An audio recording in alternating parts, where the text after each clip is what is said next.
Hello students, आज हम लोग जेईई एडवांस 2021 में पूछे गए रे ऑप्टिक्स का क्वेश्चन डिस्कस करते हैं। देखिए क्वेश्चन क्या है। A wide slab consisting of two media of refractive indices n1 and n2 is placed in air as shown in the figure. देखिए ये एक स्लैब है जिसमें दो रिफ्रैक्टिव इंडेक्स का मटेरियल है। एक का रिफ्रैक्टिव इंडेक्स n1 है, एक का n2 है, और इसको एयर में प्लेस किया गया है। मतलब इधर भी एयर, तो एयर के लिए हम लोग म्यू इक्वल्स 1 लिख सकते हैं, और यहाँ भी एयर है। खैर इससे मतलब नहीं है, लेकिन फिर भी म्यू इक्वल्स 1। आगे देखिए, a ray of light is incident from medium n1 to n2 at an angle theta. n1 से n2 पर जा रहा है, एंगल ऑफ इंसिडेंस थीटा है, where sine theta is slightly larger than 1 by n1। अब यहाँ से देखिए एक इंफॉर्मेशन दिया है, इसको लिख सकते हैं given sine theta greater then 1 by n1। हालांकि जब जरूरत पड़ेगा तो लिमिटिंग केस में हम लोग साइन थीटा का वैल्यू 1 बाई n1 भी पुट कर सकते हैं, लेकिन अगर एग्जैक्ट वैल्यू देखें तो साइन थीटा स्लाइटली बड़ा है 1 बाई n1 से। Take refractive index of air as 1, ये तो पहले ही लिख लिए हैं। Which of following statements is are correct. देखिए पहला ऑप्शन क्या है, द लाइट रे इंटर्स air if n2 equals n1। अगर n1 n2 बराबर हो गया तो यहाँ चेक कर लेते हैं पहले इस ऑप्शन को। n1 n2 अगर बराबर हो गया तो यहाँ तो लाइट रे सीधा कोई रिफ्लेक्शन नहीं होगा, मीडियम चेंज ही नहीं हुआ। अब यहाँ से एंगल ऑफ इंसिडेंस क्या हो गया, ये थीटा है तो ऑब्वियसली ये भी थीटा। अब एंगल ऑफ इंसिडेंस थीटा, अगर टी आई आर पढ़े होंगे आप लोग, अगर लाइट रे डेंसर टू रेयरर जा रहा है, एयर तो रेयरर हो गया, डेंसर टू रेयरर जा रहा है with angle of incidence greater than critical angle, तो लाइट रे वापस उसी मीडियम में रिफ्लेक्ट हो जाता है। इस इवेंट को टोटल इंटरनल रिफ्लेक्शन कहते हैं, टी आई आर। तो देखिए यहाँ क्या होगा, एंगल ऑफ इंसिडेंस है साइन थीटा, और इस इंटरफेस के लिए अगर हम लोग क्रिटिकल एंगल लिखें तो sine i c equals 1 by n1 equals 1 by n2, क्योंकि n1 n2 बराबर है। अब यहाँ दिया हुआ है कि sine theta greater then 1 by n1, तो sine theta greater then 1 by n1 का वैल्यू कितना, साइन आई सी। तो साइन थीटा कर्व तो आप लोग जानते हैं फर्स्ट क्वाड्रेंट में इंक्रीजिंग होता है, तो अगर इंक्रीजिंग है तो जो इनइक्वालिटी साइन फंक्शन के लिए है वही इनइक्वालिटी एंगल के लिए भी हो जाएगा। तो यहाँ से हम लोग लिख सकते हैं theta greater than i c. Math में इनइक्वालिटी में पढ़े होंगे आप लोग कि अगर इंक्रीजिंग फंक्शन है, थीटा ज़्यादा तो साइन थीटा भी ज़्यादा या टेन थीटा भी ज़्यादा, उसी तरह से थीटा कम तो साइन थीटा भी कम या टेन थीटा भी कम। लेकिन कॉस फर्स्ट क्वाड्रेंट में चूंकि डिक्रीजिंग होता है, फर्स्ट सेकंड दोनों क्वाड्रेंट में, तो कॉस के साथ इनइक्वालिटी चेंज कर जाता है। खैर हम लोगों को बस साइन के फंक्शन से मतलब था, इसीलिए हम लोग यहाँ यूज किए। तो देखिए angle of incidence critical angle से बड़ा हो गया, तो यहाँ ऑब्वियसली टी आई आर होगा, total internal reflection, T I R. अब अगर टी आई आर हो गया तो ये एयर में नहीं गया, और ऑप्शन में क्या बोल रहा है, इंटर्स एयर, तो पहला ऑप्शन आपका गलत हो गया। अब सेकंड ऑप्शन में देखिए क्या बोल रहा है कि light rays finally reflected back into the medium of refractive index n1, वापस लौट के आ जाएगा if n2 less than n1। अब कह रहा कि n2 छोटा है n1 से, तो देखिए जब ये सिचुएशन है तो हम लोग को दोनों सरफेस पर चेक करना होगा। यहाँ पहले चेक करना होगा क्या यहाँ से टी आई आर होगा, अगर यहाँ से नहीं होगा तो फिर यहाँ से भी चेक करना पड़ेगा यहाँ से होगा या नहीं, और अगर यहाँ से भी नहीं होगा तो एयर में जाएगा, अगर होगा तो वापस लौटेगा, यहाँ से भी होगा तब भी वापस लौटेगा, यहाँ से होगा तब भी वापस लौटेगा। देखिए चेक करते हैं इसको, ये आपका एयर है और ये मीडियम है n2 और ये मीडियम है n1, और यहाँ से लाइट रे इंसिडेंट कराया गया थीटा एंगल पर। तो ऑप्शन दिया हुआ है कि n2 जो है n2 less than n1, less than n1। तो अगर n2 n1 से छोटा है तो लाइट रे आपका डेंसर टू रेयरर जा रहा है, और डेंसर टू रेयरर जा रहा है तो अगर एंगल ऑफ इंसिडेंस क्रिटिकल से ज़्यादा हो गया तो ऑब्वियसली लौट जाएगा लाइट रे। अब यहाँ चेक करते हैं हम लोग, तो देखिए यहाँ साइन थीटा के बारे में लिखा है greater than 1 by n1, limiting case में बराबर भी ले सकते हैं, और यहाँ का क्रिटिकल एंगल जो होगा साइन आई सी 1 लिख देते हैं, साइन आई सी पिछला में लिखे थे, तो साइन आई सी 1 इक्वल्स हो जाएगा n2 बाई n1।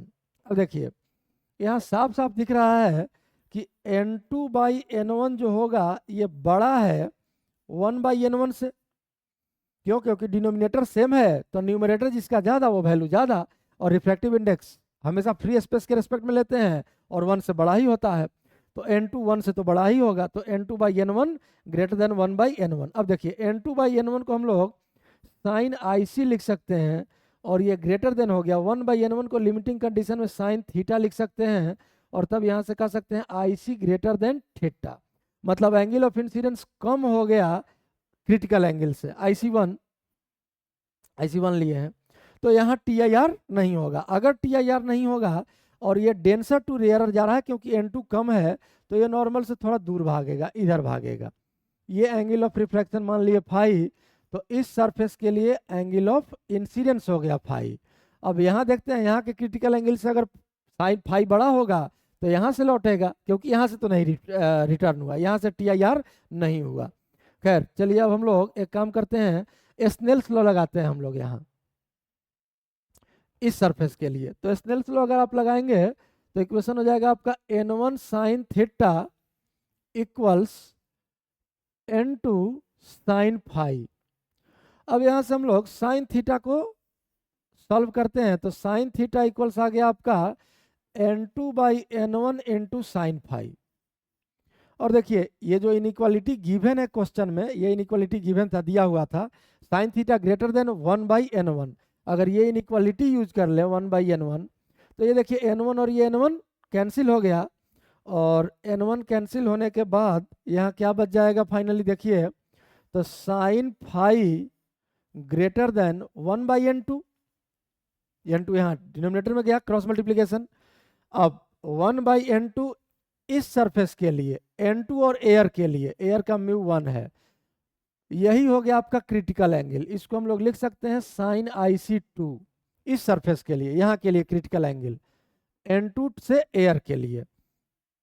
और फिर से वही इनइक्वालिटी जो हम लोग अभी जस्ट डिस्कस किए हैं, तो यहाँ से लिख सकते हैं फाई ग्रेटर देन IC, मतलब angle of incidence critical angle से बड़ा हो गया। तो यहाँ से लाइट रे क्या होगा, यहाँ से लौट जाएगा, यहाँ से ये लौटेगा, तो ये एंगल भी फाई, और फाइनली यहाँ जब पहुँचेगा ये एंगल भी फाई, यहाँ से ये थीटा एंगल पर बाहर निकलेगा। यही आपका सिचुएशन होगा इस केस में, मतलब वापस लौट के ये इस n1 रिफ्रैक्टिव इंडेक्स वाले मीडियम में आ गया। तो सेकंड ऑप्शन आपका क्या हो गया, सही हो गया। थर्ड ऑप्शन देखिए, light rays finally reflected back into the medium of refractive index n1 if n2 greater than n1। अब देखिए, अब ये कह रहा कि n2 बड़ा हो गया n1 से, n2 अगर n1 से बड़ा हो गया, ये n1 है, ये n2 है, जो कि ग्रेटर देन n1 दिया है, और इसके ऊपर एयर है, म्यू इक्वल्स 1। यहाँ से थीटा एंगल पर इंसिडेंट हो रहा है। और अब क्या सिचुएशन आ गया आपका, तो अब तो सिचुएशन साफ साफ दिख रहा है कि रेयरर से डेंसर जा रहा है, तो TIR का तो सवाल ही नहीं है। यहाँ होगा रिफ्रैक्शन, और यहाँ अगर रिफ्रैक्शन होगा तो एंगल ऑफ रिफ्रैक्शन कम हो जाएगा एंगल ऑफ इंसिडेंस से। इस एंगल को R कह देते हैं। यहाँ तो हर केस में थीटा ही रहेगा, हर ऑप्शन में। ये एंगल R हो गया। अब यहाँ हम लोगों को चेक करना है कि यहाँ TIR होगा या नहीं। तो यहाँ के लिए देखिए एंगल ऑफ इंसिडेंस हो गया आपका R। अब इसके लिए चेक करते हैं कि क्रिटिकल एंगल से R बड़ा है या छोटा है। अब अगर यहाँ हम लोग स्नेल्स लॉ यूज करें, तो देखिए हम लोग यहाँ से लिख सकते हैं n1 sine theta equals n2 sine R, और यहाँ से साइन थीटा का वैल्यू अगर हम लोग निकालें, तो साइन थीटा इक्वल्स आ गया n2/n1 इंटू साइन R, और साइन थीटा 1/n1 से बड़ा है, इसको लिख सकते हैं ग्रेटर देन 1/n1। फिर से n1 कैंसिल हो गया, और यहाँ से लिख सकते हैं sign R greater than 1/n2। अब ध्यान से देखिए, इस सरफेस का अगर क्रिटिकल एंगल आपसे पूछा जाए साइन IC3, 2 इधर कहीं हुआ था या 1 हुआ था, तो 2 हो जाएगा, 2 या 3 जो भी ले ले, जितना नाम लेना है, इक्वल से हो जाएगा 1/n2, 1/n2। तो 1/n2 को हम लोग क्या लिख सकते हैं, साइन IC3। तो यहाँ से हम लोग अब लिख सकते हैं R ग्रेटर देन IC3, मतलब angle of incidence critical angle से बड़ा हो गया। क्रिटिकल एंगल से बड़ा हो गया तो ऑब्वियसली यहाँ से क्या होगा, TIR होगा।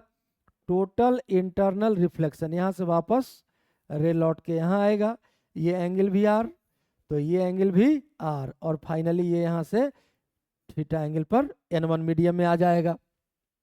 तो वापस लौट के n1 मीडियम में आया इस केस में भी, मतलब थर्ड ऑप्शन भी आपका सही है। फोर्थ ऑप्शन देखते हैं, द लाइट रे is reflected back into the medium of refractive index n1 if n2 equals 1। अब देखिए इस केस में करा कि n2 अगर 1 हो जाए, यही छोटा सा डायग्राम बना लेते हैं इधर इस साइड, ये n1 है और ये n2 तो अब 1 हो गया, मतलब ये सीधा यहीं से एयर आ गया, म्यू इक्वल्स 1, और तब यहाँ से लाइट रे जो इंसिडेंट हुआ है थीटा एंगल पर, तो क्रिटिकल एंगल यहाँ क्या हो जाएगा, साइन IC4, IC3 तक उधर लिख लिए थे, 1/n1, ये साइन IC4 हो गया क्रिटिकल एंगल। और क्वेश्चन में साफ साफ लिखा है, यहाँ लिखे भी हैं, sine theta greater then 1/n1, तो अगर इस ऑप्शन के लिए हम लोग देखें sine theta greater then 1/n1, तो 1/n1 ही तो क्रिटिकल एंगल है, इसको हम लोग लिख सकते हैं साइन IC4, तो दिस इंप्लाइज फिर से वही सेम इनइक्वालिटी, अब थीटा ग्रेटर देन IC4 हो गया, तो क्रिटिकल एंगल से एंगल ऑफ इंसिडेंस बड़ा हो गया, तो यहाँ टोटल इंटरनल रिफ्लेक्शन होगा ही होगा, ये TIR वापस इसी मीडियम में लौट गया। The light rays reflected back into the medium of refractive index n1 if n2 equals 1, ये ऑप्शन भी आपका सही है। तो यही इस क्वेश्चन का सॉल्यूशन है, दोनों पेज आप लोग देख लीजिए।